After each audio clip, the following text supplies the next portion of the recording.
प्रिय भक्तों, इस वीडियो में हम आपको संत कबीरदास जी के कुछ सर्वश्रेष्ठ दोहे अर्थ सहित हिंदी में हम आपको गाकर सुनाने वाले हैं, जो आपको सुनकर काफ़ी आनंद मिलेगा। वीडियो के लास्ट डेट तक ज़रूर बने रहिएगा ताकि आपको सारी जानकारी सही तरीके से मिल सके, और बेल वाली घंटी दबाना मत भूलें ताकि आपको सारी नोटिफिकेशन हमेशा मिलती रहे। तो सुनिएगा प्रिय भक्तों। धर्मदास सुनु सब सिखापन, कहो संदेश जान हित आपन। नौतन सुरति पुरुष के अंसा, तुम ग्रह प्रकट हो ये हैं वंसा। सदगुरु कबीर साहब कहते हैं कि हे धर्मदास, मेरे शब्दोपदेश को ध्यान से सुन। ये संदेश मैं तुम्हें अपना भला जानकर कहता हूँ। नौतन सुरति सत्य पुरुष के अंश है, वे तुम्हारे घर में प्रकट होंगे और वे ही तुम्हारे वंश होंगे। अवचन वंश जग प्रगट आई, अनाम चूड़ामणि ताहि कहाई। अपुरुष अंश के नौतन वंशा, अकाल फंद काटे जीव संसा। मेरे वचन उपदेश से उत्पन्न होने के कारण वे वचन वंश कहलाएंगे। वे वचन वंश संसार में आकर प्रकट होंगे तथा उनका नाम चूड़ामणि कहलाएगा। सत्य पुरुष के अंश नौतन सुरति काल निरंजन का जाल काटेंगे और जीवों का संशय एवं क्षय भय दूर करेंगे। अकलियह नाम प्रताप धर्मनि, हंस छूटे काल सो।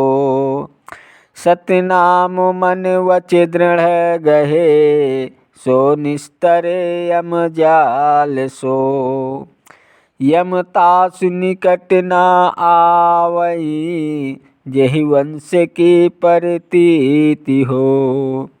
करिकाल के सिर पाँव दे, चले भव जाल जति हो। हे धर्मदास, ये कलयुग है। इसमें सत्यनाम के प्रताप से ही जीव काल के जाल से मुक्त होंगे। जो मनुष्य सत्यनाम को मन एवं वचन से मजबूती से पकड़ेगा, वह यम के जाल से बच जाएगा। यम तथा यमदूत उसके पास नहीं आएंगे। जिसे वचन वंश का विश्वास होगा, वह कलयुग और काल निरंजन के सिर पर पांव रखकर भवसागर को जीतकर सत्यलोक को जाएगा। तुम सो कहो पुकार, धर्मदास चित पर खहूँ। तेहि जीव लेहूँ उबार, बचन वंश जो दृढ़ गहे। मैं धर्मदास, मैं तुमसे पुकार कर कहता हूँ कि तुम अपने मन में समझ कर देखो। मैं उस जीव को उबार लूँगा जो वचन वंश को दृढ़ता से पकड़ेगा, वंश जीवों को सत्यनाम की दीक्षा देगा।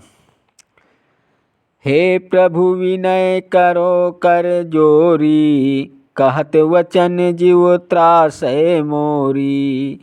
अवचन वंश पुरुष के अंसा, पावौ दर्श मिटे जीव संसा।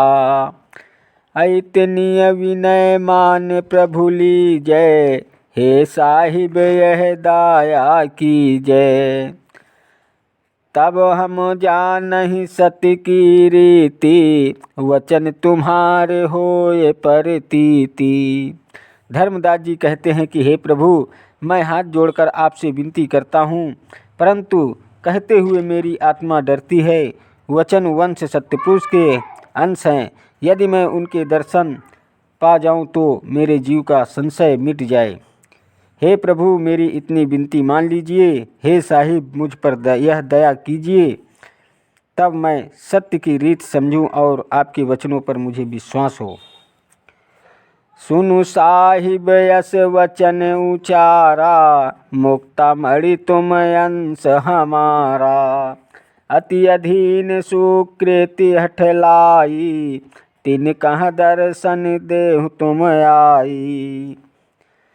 तब मुक्तामणि क्षण एक आए, धर्मदास तब दर्शन पाए। धर्मदास जी की बात सुनकर सदगुरु कबीर साहब ने ऐसा वचन बोला कि हे नौतन सुरति मुक्तामणि, तुम तो मेरे अंश हो। धर्मदास ने अत्यंत विनम्र होकर तुम्हारे दर्शन के लिए हठ पकड़ रखी है, तुम इनको आकर दर्शन दो। तब नौतन सुरति मुक्तामणि एक क्षण के लिए आए और तब धर्मदास जी ने उनके दर्शन पाए। अगहि के चरण परे धर्मदासा, अब हमारे अचित उपजिय त्रासा। अब बारंबार चरण चित लाया, भले पुरुष तुम दर्श दिखाया। अदर्श पाए चित भयो आनंदा, जिम चकोर पाए निशिचंदा। नौतन सुरति मुक्तामणि जी के श्री चरण पकड़कर धर्मदास जी गिर पड़े और बोले कि अब मेरे मन में वंश उत्पन्न होने की आशा प्रकट हो गई। उनके श्री चरणों में उन्होंने बारंबार अपना मन लगाया तथा ये उठे कि हे पुरुष, आपने मुझको अच्छा दर्शन दिखाया। आपका दर्शन पाकर मेरा मन आनंदित हो गया, जैसे चकोर पक्षी रात में चंद्रमा को पाकर आनंदित होता है। अब प्रभु दाया करो तुम ज्ञानी, वचन वंश प्रगट जन जानी। आगे जे हित पंथ चलाई, ते हिते करो बिनती प्रभुताई। धर्मदास जी सदगुरु कबीर साहब से कहते हैं कि हे प्रभु ज्ञानी जी, अब आप मुझ पर दया करो कि जिससे संसार में वचन वंश प्रकट हो, जिससे आगे पंथ चले, उसी कारण से हे प्रभु आपकी विनती करता हूँ। प्रिय भक्तों, वीडियो अगर पसंद आया हो तो वीडियो लाइक शेयर और सब्सक्राइब कीजिएगा। चैनल पर नए हैं तो बेल वाली घंटी दबाना मत भूलें, ताकि आपको सारी नोटिफिकेशन हमेशा मिलती रहे। धन्यवाद देता हूँ आप सभी को, मेरे यूट्यूब वीडियो देखने वाले दर्शकों को। नमस्कार दोस्तों, जय हिंद, जय भारत, वंदे मातरम।